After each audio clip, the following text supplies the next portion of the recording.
Hey, salut à tous et à tous, c'est Alex, comment vous allez? Écoutez, moi ça va bien, on se retrouve les gars pour de nouvelles vidéos, comme la semaine dernière, cette fois-ci, voilà, une nouvelle petite vidéo de vélo IRL que j'ai tourné il y a quelques semaines maintenant déjà, mais voilà, c'est vrai que c'est assez long en fait avec la GoPro de bien monter les images, j'ai essayé de les synchroniser, j'ai essayé d'être un peu plus précis que la dernière fois, donc vous allez découvrir un nouveau petit parcours, vous voyez, de 83,2 km, donc un peu plus long, un peu plus de dénivelé aussi que la dernière fois, avec un très très beau col, donc une moyenne de à peine 20,8, mais il y a de belles choses. Il y aura une autre vidéo sur le col de Paillère qui arrive dans quelques jours, ça sera sans doute la semaine prochaine je pense, il y a d'autres concepts également qui vont arriver, et j'ai testé mon vélo au moment où je tourne, le nouveau vélo que je vous avais parlé, le Adris Performance, et j'ai hâte de vous proposer des vidéos aussi avec ce vélo parce que c'est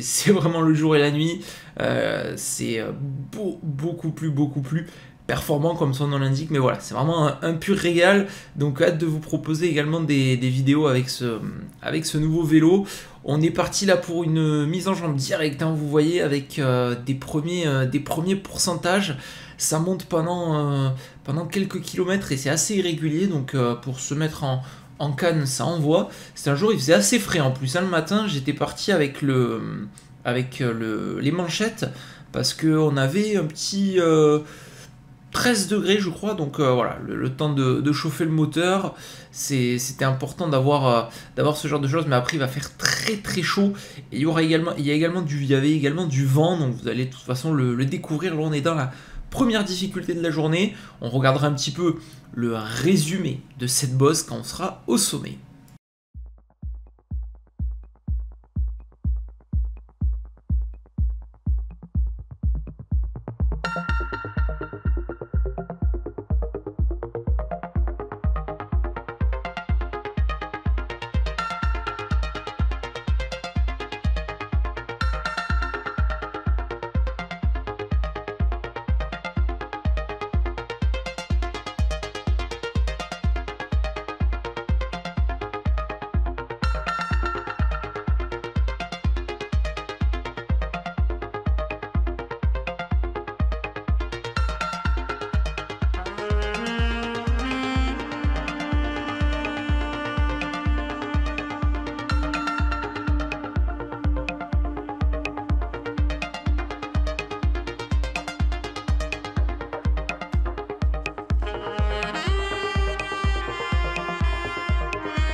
Et vous le voyez, donc le final de cette ascension, elle est classée a priori en troisième catégorie.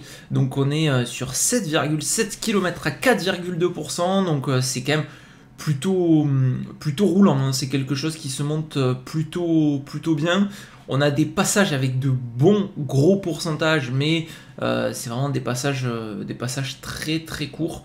C'est vrai une ascension que j'aime beaucoup, que je fais souvent et que j'aime beaucoup, parce que voilà, elle permet quand même de bien se chauffer, et elle est assez intéressante, donc assez roulante, vous voyez, fait à 14,9 km/h avec un peu plus de 30 minutes d'ascension. C'était quasiment les premiers kilomètres, et là je vous ai filmé une petite partie de la descente pas non plus évidente, puisque dans la première partie on a une bonne petite portion de descente. D'ailleurs c'est très très beau, je trouve, les paysages, et ensuite ça remonte légèrement avant de redescendre. J'évite de trop filmer dans la descente, enfin dans les descentes, parce que avec ma caméra, en fait c'est un support guidon que j'avais, et avec le vent dans la descente, la caméra remontait, en fait, du coup ça filmait plus la route, donc c'est assez compliqué quand on est en pleine descente de tenir la caméra pour qu'elle reste en place. Normalement j'aurais plus de problème sur le nouveau vélo, puisque c'est un cintre aéro, donc on a je crois que c'est la sucette qui tient le compteur, et dessous on a le support pour la caméra, donc il y aura plus ce phénomène où elle pourra bouger.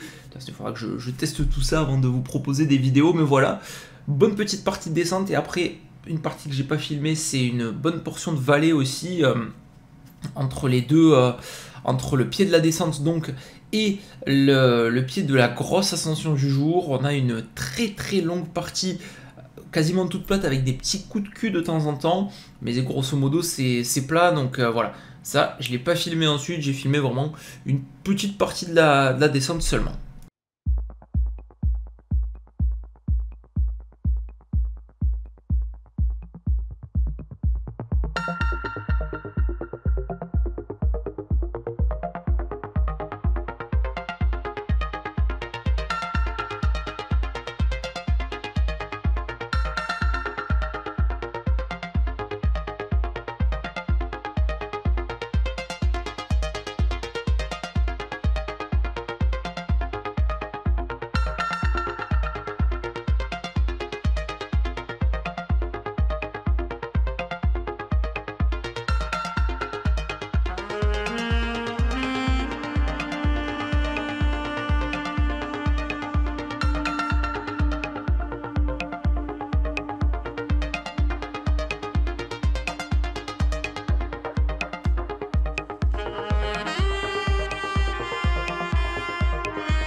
Et là, on attaque le gros morceau de la journée, le col de Fontfroide, classé, on va dire, en première catégorie, 11 km 800 à 6,6% de moyenne, donc plutôt régulier dans l'ensemble. On a une première partie là où on se situe, parce que c'est le tout début, avec des pourcentages très tranquilles, on va dire. On est peut-être un peu plus de 5% sur le premier kilomètre. Et après, ça continue de monter. On a des beaux kilomètres, mais vraiment, c'est les 3 derniers qui sont terribles. Et après, au bout de 6-7 km, on a un petit replat. On arrive au col du Poirier, en fait. Mais bon, moi, j'ai pas divisé en deux, vu qu'on va jusqu'au sommet. Col du Poirier. Et là, on a un petit replat, et vous verrez, de toute façon, il y a une petite réaction à chaud dans ce moment. Mais c'est vrai que c'est une ascension qui permet de faire un repérage. Donc, c'était la dernière grosse, de toute façon, étape que j'ai faite avant d'aller me faire les cols dans l'Ariège. On le voit, hein, c'est quand même assez exposé. Il n'y a pas trop de parties à l'ombre dans cette ascension. Dans les deux parties, il y en a une à un moment, mais ça dure pas très très longtemps. C'est juste avant d'arriver au col du Poirier. Ça permet de souffler un petit peu, mais c'est vrai qu'il fait quand même... La chaleur tape en tout cas. Donc c'était assez violent. Et il y avait en parallèle du vent, surtout sur la seconde partie, qui empêchait la progression. Donc voilà, je vous laisse en tout cas avec cette partie. Il y aura une petite réaction à chaud. Cette fois-ci, je l'ai filmé, j'y ai pensé.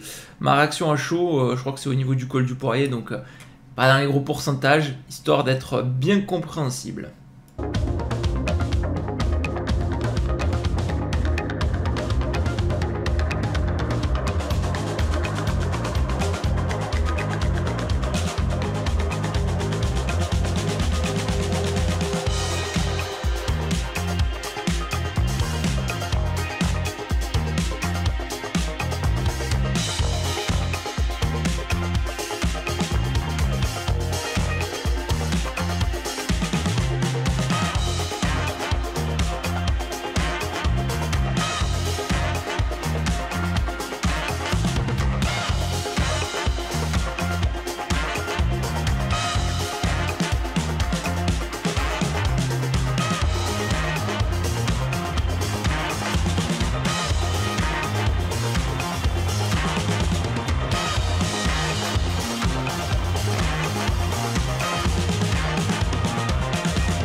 moitié.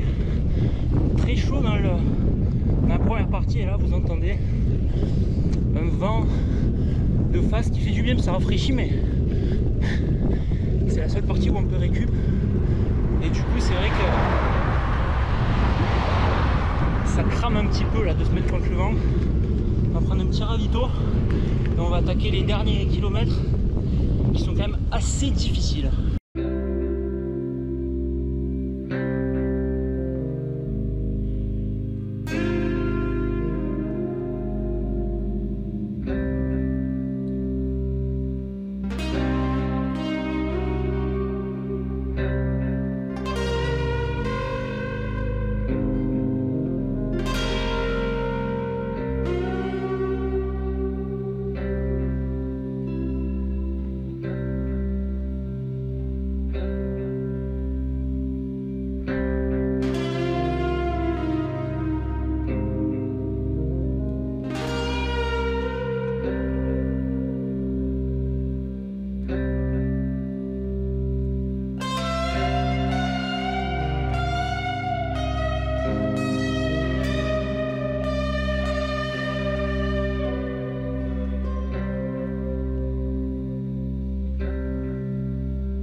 Et là, on est dans les tout derniers mètres. Les paysages sont assez sympas parce que ça fait il y a la partie où ça fait un petit peu des lacets. Mais le dernier kilomètre, à chaque fois, celui-là, je le crains. Il fait vraiment très très mal. Et on a la dernière ligne droite de quoi? Elle doit faire quoi cette ligne droite? Elle doit faire peut-être 200-300 mètres, qui est vraiment terrible. Le dernier kilomètre a quasiment 8% de moyenne et les 3 derniers sont terribles. Donc voilà pour cette ascension 11 km 800 à 6,6%. Que j'ai monté à la vitesse de 11,3 km/h.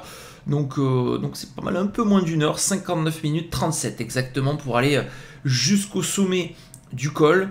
Donc non, plutôt pas mal. Quoi qu'il doit avoir un petit bug d'ailleurs, parce que 11,3 km/h, j'ai dû mal calculer. Mais c'était ce qui avait marqué sur mon Strava, mais ça doit commencer légèrement après. Mais voilà, grosso modo, je l'ai monté à 11,3 km/h. C'est pas référencé au même endroit. Je crois que c'est référencé légèrement plus haut le pied du col. Mais une belle petite ascension.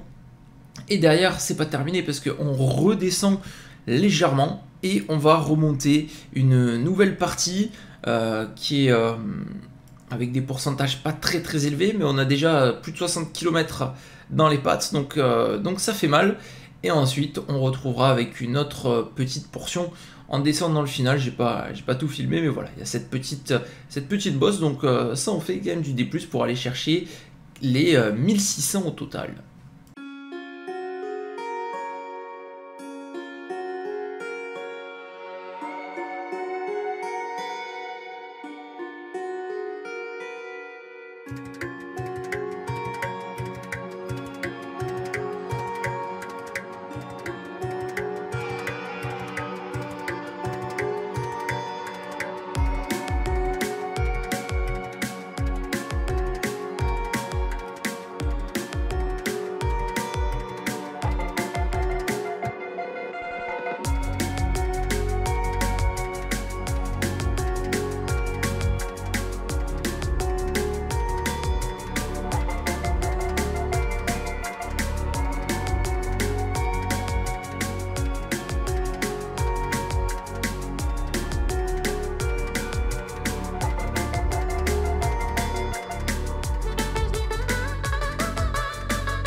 Et voilà, on en termine avec cette sortie, comme je l'ai dit plus tôt, hein, la descente, bien évidemment, compliqué à comprendre la vitesse, hein, la caméra se redresse et presque on me voit, enfin presque ça me filme le casque, donc voilà, c'était une belle sortie en tout cas, très très sympathique, n'hésitez pas si vous êtes dans ce coin-là en vacances, enfin, peut-être pas cette année, mais plutôt l'année prochaine, de venir le faire, c'est un tour hyper sympathique.